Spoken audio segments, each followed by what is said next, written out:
Hello everyone, नमस्कार। एक बार फिर से आप सभी का बहुत बहुत स्वागत है लोधारी क्लासेस के बीए प्लेटफॉर्म पर। दोस्तों, समष्टि अर्थशास्त्र के अंतर्गत मैक्रो इकोनॉमी में है ना, जो कि आपके बीए सेकेंड ईयर में आपके सिलेबस के अकॉर्डिंग ही कंप्लीट सेशन हमारा चल रहा है। टॉपिक वाइज टॉपिक चल रहा है।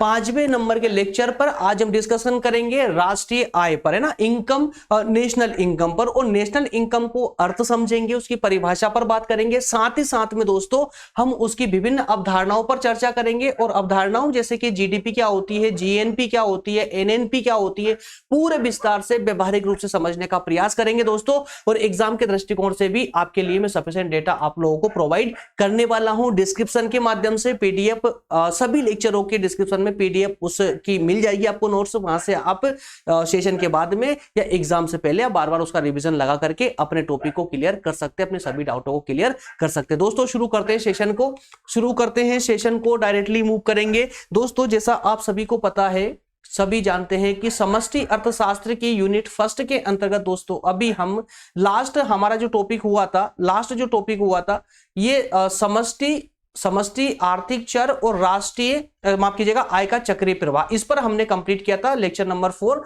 और आज के सेशन में हम चर्चा करेंगे राष्ट्रीय आय की परिभाषा और विभिन्न अवधारणा, अर्थात की टॉपिक नंबर 5 पर हम चर्चा करेंगे। उसके बाद में कंटिन्यू राष्ट्रीय आय को मापने की जो रीतियां होती है, जो टेक्निक होती है, उसको देखेंगे।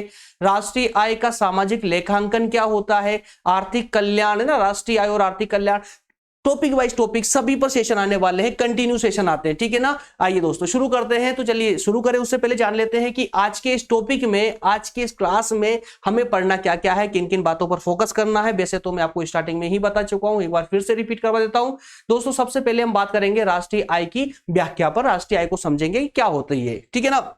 उसके बाद हम बात करेंगे राष्ट्रीय आय की परिभाषा, कुछ विद्वानों की परिभाषा की हम मदद लेंगे आपके एग्जाम के दृष्टिकोण के लिए, ठीक है ना। इसके बाद में हम बात करेंगे सबसे महत्वपूर्ण पार्ट जो कि अवधारणा वाला है, राष्ट्रीय आय की अवधारणा। विभिन्न अवधारणाएं, कौन कौन सी अवधारणाएं होती दोस्तों जिससे हम राष्ट्र की आय को माप सके, वो कौन कौन सी अवधारणाएं होती है। तो किसी भी राष्ट्र की आय को मापने के लिए 3 विभिन्न अवधारणाओं का प्रयोग किया जाता है। कौन कौन सी? एक हो दोस्तों जीडीपी, जिसे ग्रॉस डोमेस्टिक प्रोडक्ट के नाम से जानते हैं, एक जीएनपी ग्रॉस नेशनल प्रोडक्ट, और एक एनएनपी अर्थात की नेट नेशनल प्रोडक्ट। क्लियर है? तो दोस्तों शकल या कुल घरेलू उत्पाद, शकल या कुल राष्ट्रीय उत्पाद, या शुद्ध राष्ट्रीय उत्पाद, ये 3 टर्म होती है। इन 3 टर्मों को ही हमें विशेष रूप से आज के सेशन में बहुत अच्छे से समझना है। क्लियर है दोस्तों? राष्ट्रीय आय की जब हम बात करते हैं तो आप बेसिकली, जैसा कि शब्द बोल रहा है कि राष्ट्रीय आय, राष्ट्रीय दैट मीन्स कोई एक देश, और आय मतलब उसकी इनकम। तो एक देश की इनकम, है ना, एक देश की इनकम को अगर हमें पता करना हो तो क्या करना पड़ेगा? बेसिकली अगर इंडिविजुअल किसी व्यक्ति की अगर इनकम का हमें पता करना होता है तो क्या करते हैं, हम उसकी सैलरी को देखते हैं या अन्य सोर्सेस को देखते हैं जहां जहां से उसकी आय आ रही है। क्लियर है ना? तो उस सबको हम सम्मिलित कर देते हैं, सम्मिलित करके उसके जितने भी एक्सपेंस होते हैं, उन एक्सपेंस को, जो खर्चे होते हैं, खर्चों को घटा देते हैं। उसके बाद हम उसकी आय बता सकते हैं कि भाई इसके पास में इतनी आय है, यही होता है ना। तो दोस्तों लेकिन अगर अब हमें किसी इंडिविजुअल व्यक्ति की इनकम का पता नहीं करना है, बल्कि हमें पूरे देश की इनकम का पता करना है कि पूरे देश की आय कितनी है, एक देश कितना कमा रहा है। तो इसका पता करना हो तो क्या होगा, है ना। और क्यों पता करेंगे, एक रीजन ये भी है ना कि इसका पता हमें करना क्यों है। तो मेरे प्यारे दोस्तों, आज पूरे विश्व में जितने भी देश है, हम कहते हैं ना कि एक देश जो है विकसित है, कोई अल्प विकसित है ना, कोई अविकसित है। तो ये कब कहा जाता है? उसकी राष्ट्रीय आय के आधार पर ही हम ये पता लगाते हैं कि कौन सा देश विकसित है और कौन सा देश विकासशील है, या कौन सा देश अल्प विकसित या अविकसित है, उसकी राष्ट्रीय आय के आधार पर, ठीक है ना। तो दोस्तों राष्ट्रीय आय एक देश के लिए बहुत ही महत्वपूर्ण तथ्य है, बहुत ही महत्वपूर्ण तथ्य है, क्योंकि इसी के आधार पर हमें जो है उस देश विशेष की आर्थिक विकास का संकेत मिलता है कि कौन देश कितना विकास कर रहा है, आर्थिक क्षेत्र में वो देश कितना विकास कर रहा है। लेकिन विशेष रूप से एक बात याद रखें दोस्तों, राष्ट्रीय आय जो है ये आर्थिक क्षेत्र में ही इसका कैलकुलेशन किया जाता है। क्लियर है? तो दोस्तों राष्ट्रीय आय का अर्थ, या कहें कि राष्ट्रीय आय का महत्व इसीलिए है क्योंकि ये प्रत्येक राष्ट्र के लिए आवश्यक होते हुए ये यह प्रदर्शित करती है कि कौन देश कितना आर्थिक क्षेत्र में विकास कर रहा है। और यही कारण है कि प्रत्येक देश विभिन्न आर्थिक गतिविधियों के माध्यम से राष्ट्रीय आय में वृद्धि करने का प्रयास करते हैं। ठीक है ना। तो दोस्तों इसी प्रकार से पूरी डिस्क्रिप्शन लिखी हुई है, इसको एक बार पढ़ लेते हैं, है ना। कुछ डिफिकल्ट कुछ भी नहीं है, जो 3 अवधारणाओं की मैं चर्चा कर रहा हूं उस पर हमें विशेष डिस्कस करना है। तो वस्तुतः किसी देश में एक निश्चित समय अवधि में, किसी देश में, अब यहां पर टर्म पर ध्यान दीजिए दोस्तों, पूरा क्लियर हो जाएगा, पूरा क्लियर होने वाला है। देखिए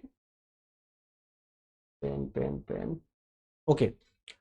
किसी देश में एक निश्चित समय अवधि में वस्तुओं एवं सेवाओं का शुद्ध उत्पादन क्या कहा है यहां पर, देखिए किसी देश में एक निश्चित समय अवधि में, जैसे कि 1 वर्ष है ना, तो 1 वर्ष में, किसी देश में 1 वर्ष में उसकी वस्तु, उस देश में वस्तु और सेवाओं का कितना उत्पादन किया गया है, उस उत्पादन का मूल्य, या कहें कि उस जो जितना उत्पादन हुआ है ना, उस उत्पादन का मूल्य ही यहां पर राष्ट्रीय आय कहलाती है। जिस देश में वस्तु और सेवाओं का शुद्ध उत्पादन बढ़ता है, देखिए यहां पर क्या कहा है, यहां पर कि जिस देश में वस्तु और सेवाओं का जो शुद्ध उत्पादन होता है वो बढ़ता है, तो उस देश की राष्ट्रीय आय में वृद्धि होती है। और ये वृद्धि ये संकेत करती है कि वो देश आर्थिक क्षेत्र में प्रगति कर रहा है। और इसके विपरीत इसको पलट दीजिए, इसके विपरीत अगर हम बात करें तो यदि उस देश में वस्तुओं सेवाओं का शुद्ध उत्पादन घट रहा है तो क्या होगा, उसकी राष्ट्रीय आय नीचे गिर रही है, डाउन जा रही है ना, अर्थात राष्ट्रीय आय में कमी आ रही है। और यह कमी किस बात का संकेत करेगी कि उस राष्ट्र की आर्थिक स्थिति बिगड़ रही है, गड़बड़ हो रही है, ठीक है ना। तो इसीलिए राष्ट्रीय आय को एक महत्वपूर्ण तत्व माना गया है प्रत्येक राष्ट्र के लिए। परिभाषाओं की दोस्तों अगर बात करें तो 2 विद्वानों की विशेष परिभाषा को मैं यहां पर लेके आया हूं, जिनको याद रखना भी डिफिकल्ट नहीं है और इनका नाम जाना पहचाना ही है। पीगू साहब है और एक है फिशर साहब, ठीक है ना। तो पीगू के अनुसार देखिए, पीगू ने क्या कहा है, परिभाषा के अंतर्गत पीगू ने कहा है कि राष्ट्रीय लाभांश अर्थात कि लाभ, राष्ट्रीय लाभांश समाज की भौतिक आय का वह भाग है, क्या कहा देखिए, राष्ट्रीय लाभांश पूरे देश का जो लाभ होता है वो समाज की भौतिक आय का वह भाग होता है जिसे द्रव्य में मापा जा सकता है, और इसमें विदेशों से प्राप्त आय भी सम्मिलित रहती है। तो पीगू साहब की परिभाषा के अनुसार याद रखिएगा, ये जीडीपी की बात कर रहे हैं।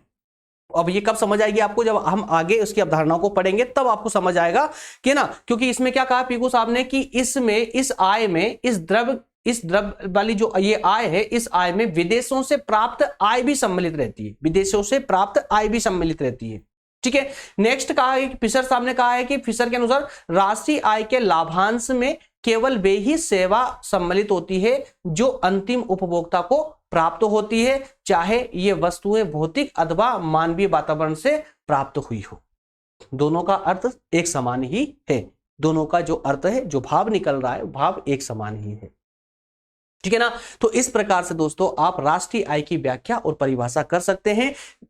एक्चुअल में इस नेशनल इनकम वाले इस टॉपिक में हमें शुरुआत ही डायरेक्टली हमें जो है इसकी अवधारणा से करनी थी, मतलब इस पार्ट से हमें आज से शुरुआत करनी थी, है ना, ये वाला पार्ट, इससे शुरुआत करनी थी।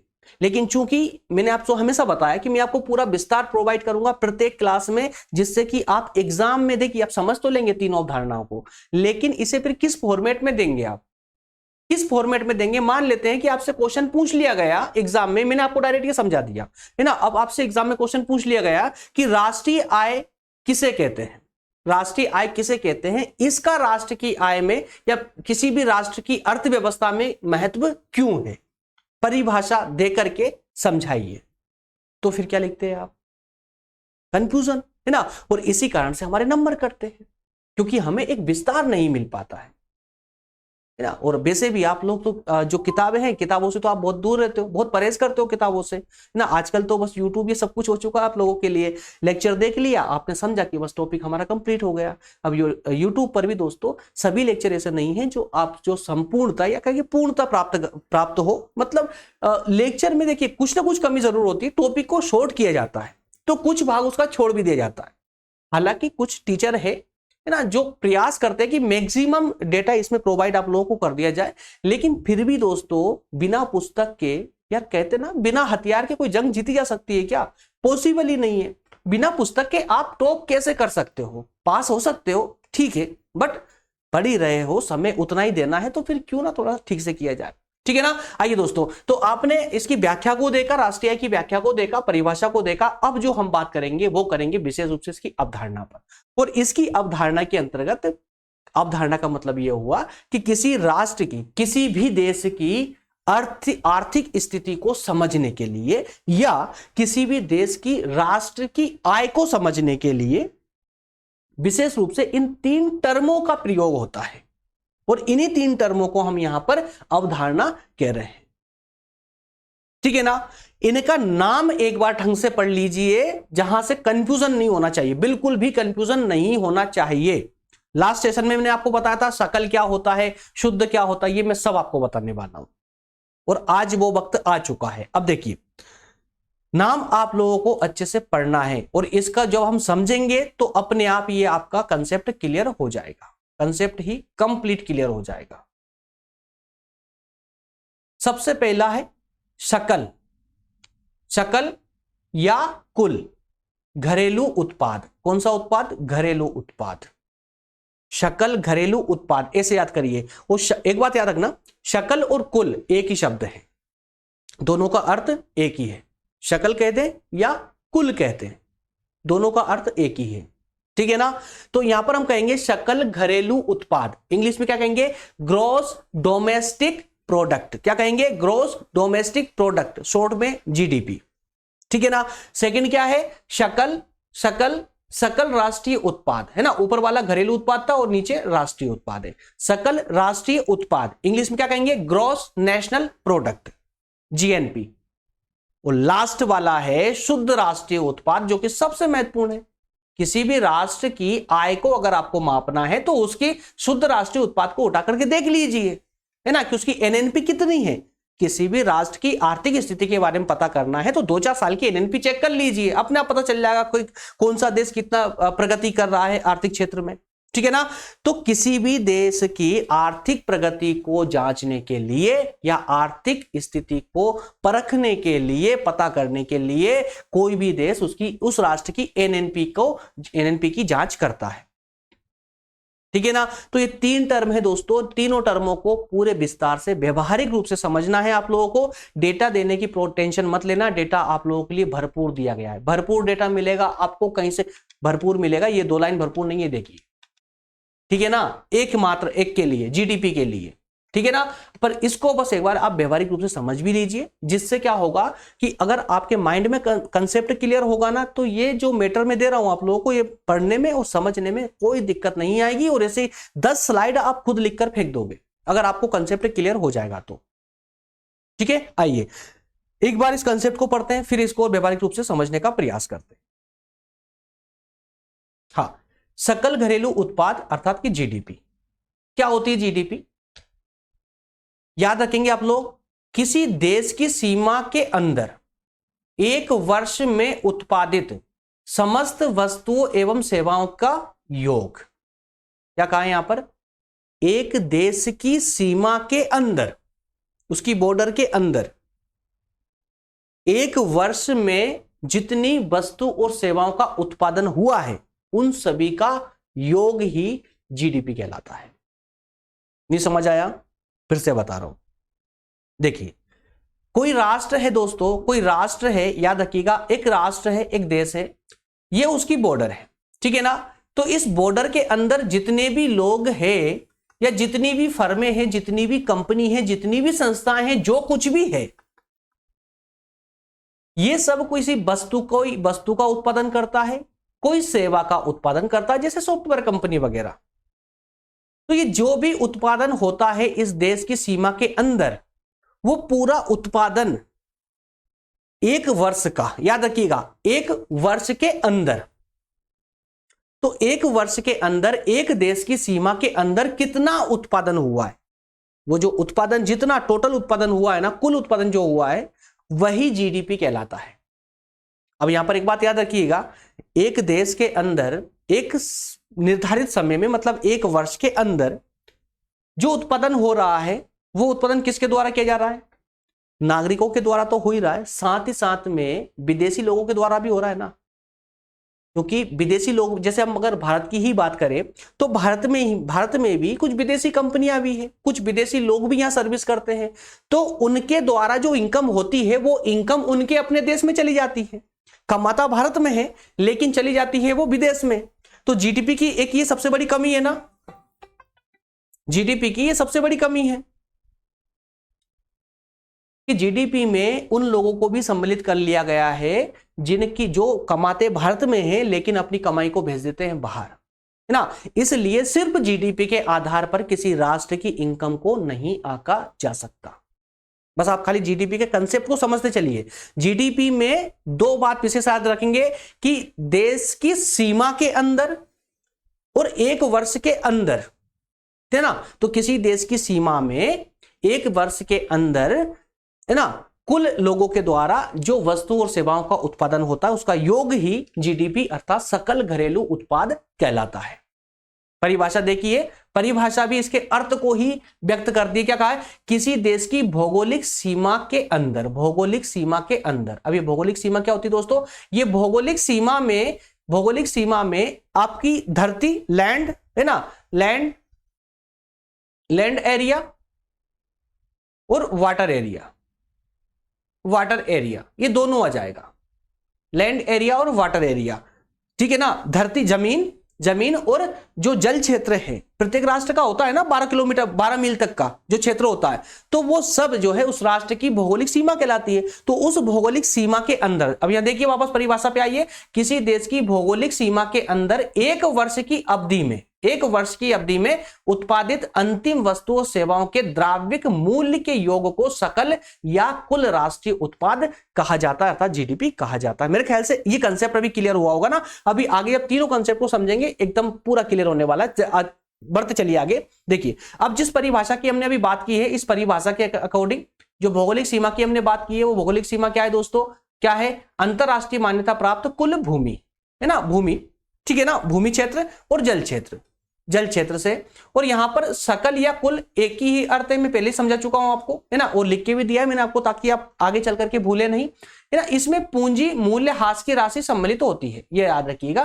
पूंजी मूल्यह्रास, अभी क्या होता है पूंजी मूल्यह्रास में बहुत अच्छे से लास्ट में पता चलेगा आपको, जब एनएनपी पढ़ेंगे आप लोग, है ना, शुद्ध राष्ट्रीय उत्पाद जब पढ़ेंगे तब आपको पता चलेगा कि मूल्यह्रास एक्चुअल में क्या होता है। बस इतना याद रखना है कि जीडीपी में मूल्यह्रास सम्मिलित रहता है। इस परिभाषा के अनुसार कुल राष्ट्रीय उत्पाद बाजार मूल्य पर होता है, याद रखिएगा। जो जीडीपी की हम बात कर रहे हैं ना, ये जीडीपी बाजार मूल्य पर होती है, बाजार मूल्य पर इसको कैलकुलेट किया जाता है, ना कि उत्पादित मूल्य पर, मतलब साधन मूल्य पर। यार देखिए ना, जब कोई वस्तु बनती है, फॉर एग्जांपल कि मेरे पास में प्रेजेंटर है, मेरे हाथ में प्रेजेंटर है। अब ये प्रेजेंटर मुझे मान लेते हैं कि मार्केट से ये 1000 रुपए में मिलता है मुझे, है ना, एग्जांपल लेते हैं 1000 रुपए मिलता है। तो क्या बताइए कि वास्तविक रूप से ये 1000 रुपए में ही बना है? तो आप में सब कोई बोल देंगे नहीं सर, ये 1000 रुपए में नहीं बना होगा, एक्चुअल में कम बना होगा, इसकी जो प्रोडक्शन को जो कॉस्ट आई होगी वो कम होगी। अब वो जब किसी कंपनी किसी फैक्ट्री ने इसको बनाया होगा, है ना, तो उसने अपनी लागत मूल्य उस पर निकाला, रखा होगा। लागत मूल्य के बाद में उसने इसमें टैक्स भी जोड़ा होगा, जो टैक्स सरकार लेती है इनसे, तो इसमें इनडायरेक्ट टैक्स इसमें सम्मिलित है, इनडायरेक्ट जो टैक्स होता है वो इसमें सम्मिलित है। तो जो उसकी बनाने की जो कॉस्ट थी वो और इनडायरेक्ट टैक्स जो होता है, दोनों को मिलाया तब जाकर के मुझे ये रिमोट, है ना, प्रेजेंटर प्राप्त हुआ। तो इस प्रकार से कहा गया है कि बाजार मूल्य पर जीडीपी को कैलकुलेट किया जाता है, बाजार मूल्य पर। तो ये दो बातें याद रखिएगा आप लोग, मूल्यह्रास इसमें सम्मिलित होता है, विदेशी लोग जो उस देश की सीमा के अंदर रहकर उत्पादन करते हैं वो भी इसमें सम्मिलित होते हैं। साथ ही साथ में इसका कैलकुलेशन, जीडीपी का कैलकुलेशन किस आधार पर किया जाता है? बाजार मूल्य के आधार पर किया जाता है, ठीक है ना, बाजार मूल्य के आधार पर, ठीक है। देखिए साधन लागत पर कुल राष्ट्रीय उत्पाद प्राप्त करने के लिए इसमें से अप्रत्यक्ष कर और सरकारी सहायता का योग किया जाता है। सकल घरेलू उत्पाद साधन लागत और सकल घरेलू उत्पाद बाजार कीमत अप्रत्यक्ष। इस फॉर्मूले से आप इसको और बेहतर समझ सकते हैं। देखिए ये फॉर्मूला दिया मैंने आप लोगों के लिए, इससे के माध्यम से आप आसानी से और बेहतर तरीके से इसको समझ पाएंगे। देखिए ये वो कॉस्ट है जिस कॉस्ट पर, ये वो कॉस्ट है दोस्तों जिस कॉस्ट पर एक वस्तु बनकर तैयार होती है। जैसे ये प्रेजेंटर बनकर तैयार हुआ, ठीक है, ये प्रेजेंटर बनकर तैयार हुआ है, मान लेते हैं 500 रुपए में बनकर तैयार हुआ, ठीक है।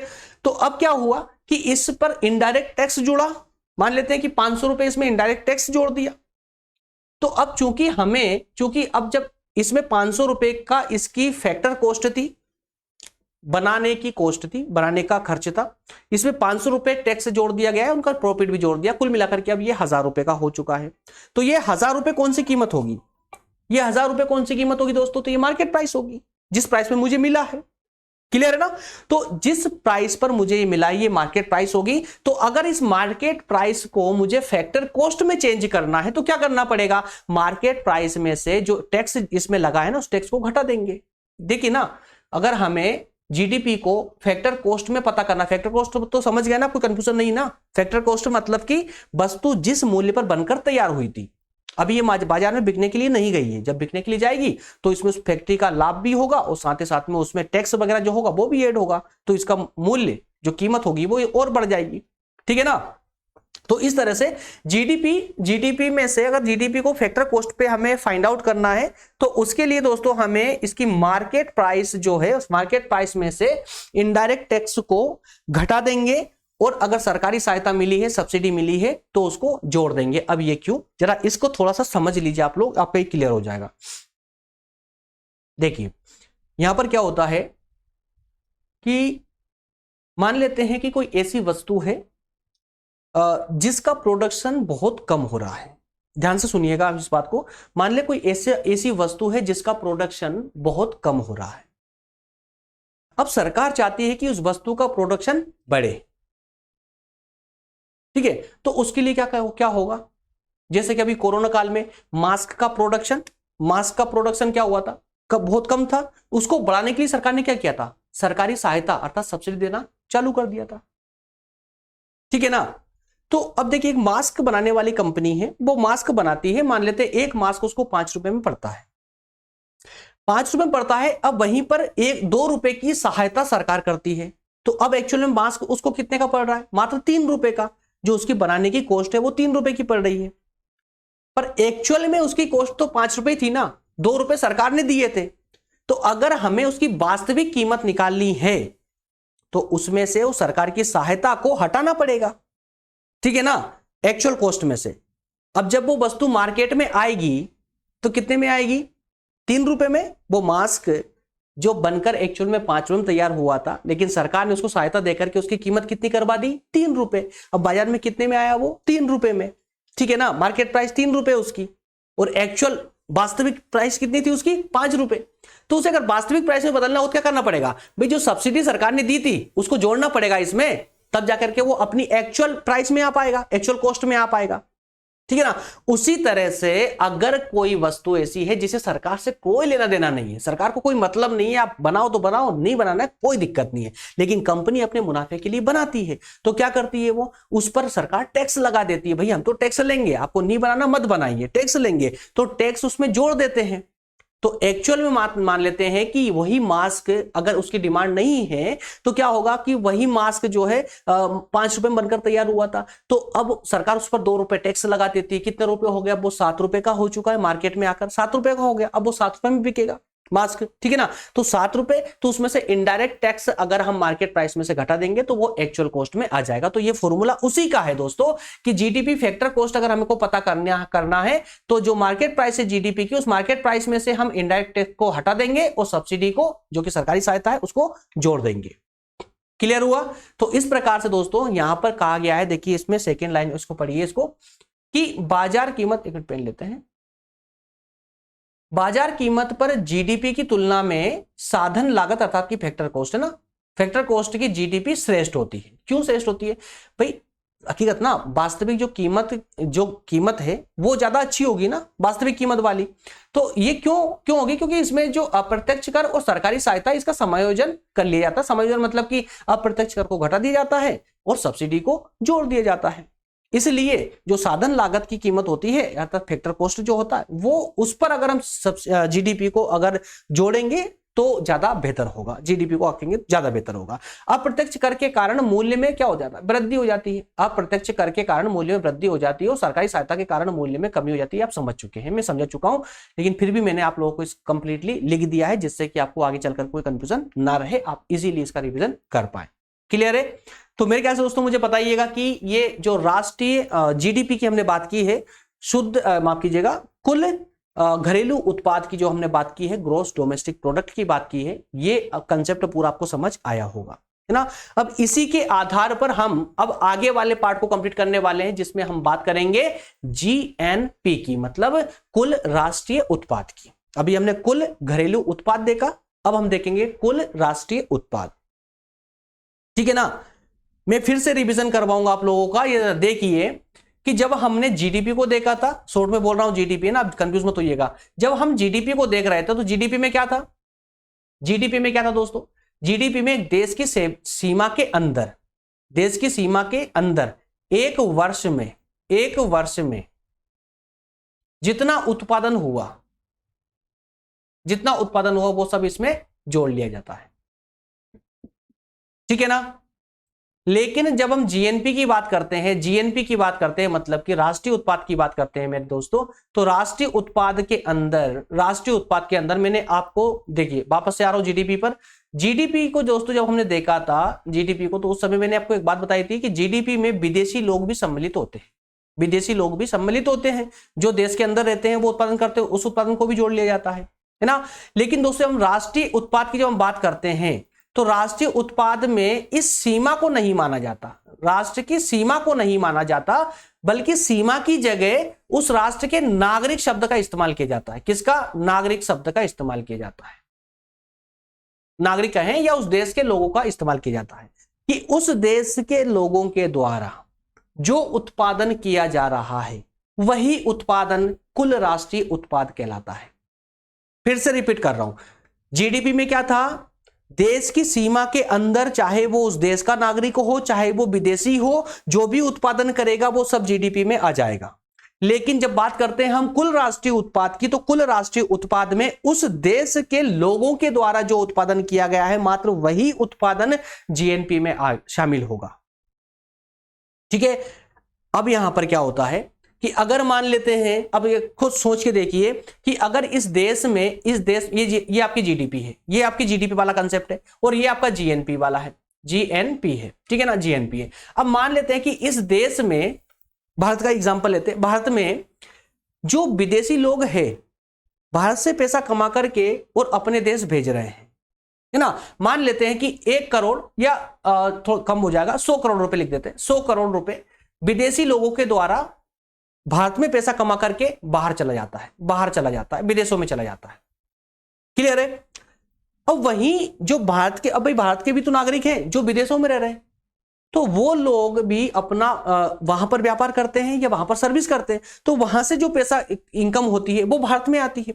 तो वो पैसा जब भारत में आता है तो मान लेते हैं कि विदेश में, जैसे कि मैक्सिमम जो देशों में भारत के नागरिक रह रहे हैं वहां से उनकी आय भारत में आ रही है, तो वो मान लेते हैं कि 150 करोड़ आती है, 150 करोड़ आती है।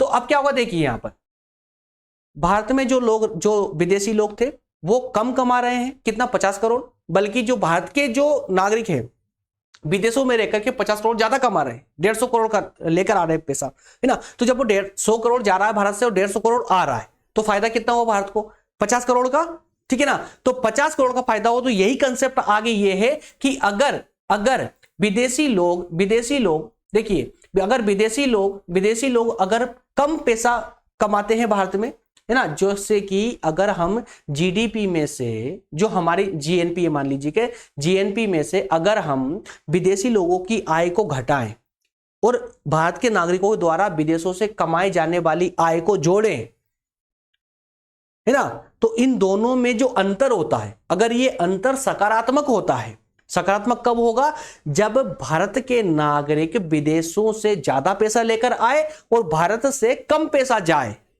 तब ये सकारात्मक होगा। तो जब ये सकारात्मक होगा तो जीएनपी जीडीपी से ज्यादा होगी, और अगर ये नकारात्मक होगा तो जीएनपी जीडीपी से कम हो जाएगी, ठीक है ना। आइए इसको पढ़िए, देखिए जीडीपी में क्या हो रहा था, जीडीपी में क्या होता, भौगोलिक सीमा में यदि कोई विदेशी व्यक्ति या संस्था उत्पन्न करती है तो उसको यहां पर सम्मिलित कर लिया जाता है ना। विदेशी व्यक्ति या संस्था द्वारा उत्पादित आय देश के बाहर चली जाती है, इसलिए इसे सम्मिलित नहीं करना चाहिए, ये उचित नहीं था। अब लेकिन सकल या कुल राष्ट्रीय उत्पाद मतलब जीएनपी की अवधारणा भौगोलिक सीमा के स्थान पर देश के लोगों को, लोग शब्द इस्तेमाल किया गया है, तो देश के लोगों के द्वारा उत्पादित उत्पादन का द्रव्यिक मूल्य को सही सम्मिलित किया जाता है। ठीक है ना। परिभाषा देखिए, इसकी परिभाषा से इसको ये और क्लियर होने वाला है। किसी देश के लोगों द्वारा एक वर्ष की अवधि में उत्पादित अंतिम वस्तुओं एवं सेवाओं के किस बाजार मूल्य पर, याद रखिएगा, द्रव्यिक मूल्य के योग को कुल राष्ट्रीय उत्पाद जीएनपी कहते हैं। ठीक है ना। ये फॉर्मूला देख लीजिए इसका, जीएनपी अगर आपको राष्ट्रीय उत्पाद निकालना है, राष्ट्रीय उत्पाद निकालना है मतलब जीएनपी निकालनी है, तो दोस्तों जीएनपी मार्केट प्राइस पे निकलेगी, याद रखिएगा, है ना, मार्केट प्राइस पर ही निकलेगी, ये सभी मार्केट प्राइस पर निकलेंगे। तो जीएनपी मार्केट प्राइस पर, तो जीडीपी में विदेशों से जो प्राप्त पैसा हो रहा है, शुद्ध आय है ना, याद रखेंगे, शुद्ध आय, सकल आय नहीं, विदेशों से प्राप्त कुल आय नहीं, कौन सी आय, शुद्ध आय। शुद्ध आय कब होगी, भारत से 100 करोड़ गए और विदेशों से हमारे पास 150 करोड़ आए, तो 150 करोड़ में से 100 करोड़ को माइनस कर दीजिए, कितना बचा, 50 करोड़ बचा, वो हमारी शुद्ध आय होगी, है ना, वो हमारी शुद्ध आय होगी। और कुल आय कितनी होगी, तो दोस्तों कुल आय कितनी जाएगी, 150 करोड़ ही, भले हमने वो 100 करोड़ भी घटाए नहीं है, तो जो कुल आय कितना आया है, 150 करोड़ आया भाई, तो वो हमारी कुल आय होगी। लेकिन अब हमें जीडीपी में अगर हम शुद्ध आय को जोड़ देंगे, विदेशों से जो शुद्ध आय प्राप्त होती है उसको जोड़ देंगे, तो ये हमारी जीएनपी बनकर तैयार हो जाएगी। क्लियर है, जीएनपी बनकर तैयार हो जाएगी। डिस्क्रिप्शन मैंने फिर भी आप लोगों के लिए लिखी हुई है, इसको पढ़ेंगे आपको और क्लियर होने वाला है। चलिए एक बार पढ़ ही लेता हूं, छोड़ता नहीं हूं, कि कंफ्यूजन आएगी तो आप फिर बाद में कमेंट करेंगे, इस कारण से। चलिए, यहां पर विदेशों से प्राप्त शुद्ध आय, विदेशों से प्राप्त शुद्ध आय से आशय क्या है, देश के लोगों के द्वारा विदेशों से प्राप्त आय तथा विदेशियों द्वारा देश में प्राप्त आय के अंतर से, है ना, शुद्ध अंतर, जो भी अंतर आता है, जैसे भाई कि 150 करोड़ भारत के लोगों ने कमाया और 100 करोड़ भारत में विदेशियों ने कमाया था, तो कितना हो जाएगा, 150 में 100 घटा देंगे, 50 करोड़ बचेगा। ठीक है ना, 50 करोड़ बचेगा। यदि यह अंतर धनात्मक है, जैसे कि ये 50 करोड़ धनात्मक आ रहा है ना, तो कुल राष्ट्रीय उत्पाद अर्थात कि जीएनपी जीडीपी से अधिक होगा। वहीं इसको उल्टा कर दीजिए कि मान लेते हैं कि विदेशियों ने 150 करोड़ कमाए भारत में और भारतीयों ने विदेशों में 100 करोड़ कमाए, तो ये माइनस में 50 हो जाए, 50 करोड़ हो जाएगा, तो ये ऋणात्मक हो जाएगा। अगर ये अंतर ऋणात्मक आता है तो जो जीएनपी है वो जीडीपी से कम हो जाएगा।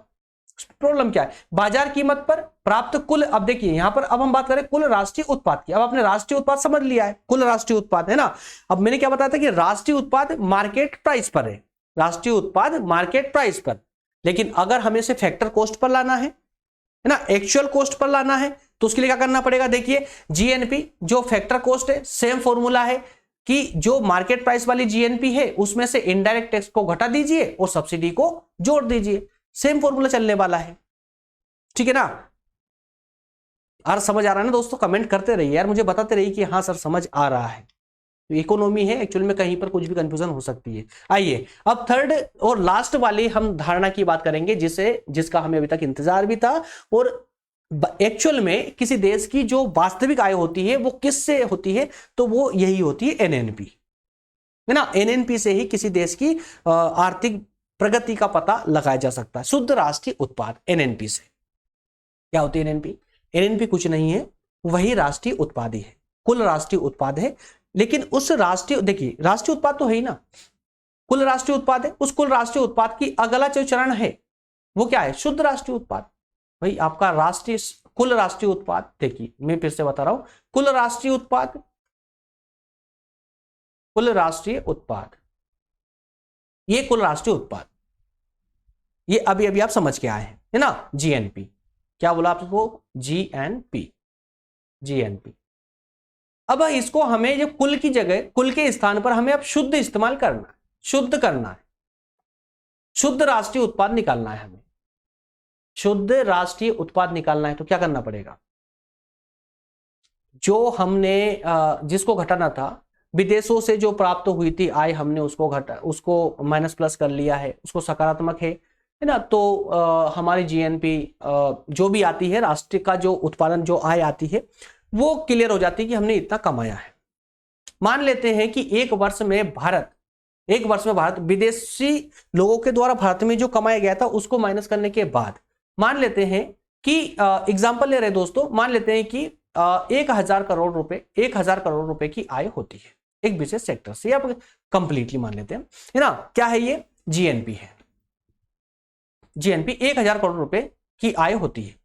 अब इस 1000, क्या बताइए, क्या वास्तविक रूप से 1000 करोड़ रुपए की आय हुई है वास्तविक रूप से? तो यहां पर एक कंफ्यूजन, एक छोटी सी, माफ कीजिए, कंफ्यूजन नहीं बल्कि एक छोटी सी कमी यहां रह जाती है, और उसको भी हमें इसमें से घटाना पड़ेगा। मान लेते हैं जिस पेन से मैं आप लोगों को पढ़ा रहा हूं, है ना, ये पेन अगर मैं मान लेते हैं कि इस पेन की प्राइस अगर हम बात करें कि मान लेते हैं कि इसकी पेन की प्राइस 500 रुपए है, ठीक है, ये डिटेल पेन है ना, 500 रुपए प्राइस है मान लेते हैं।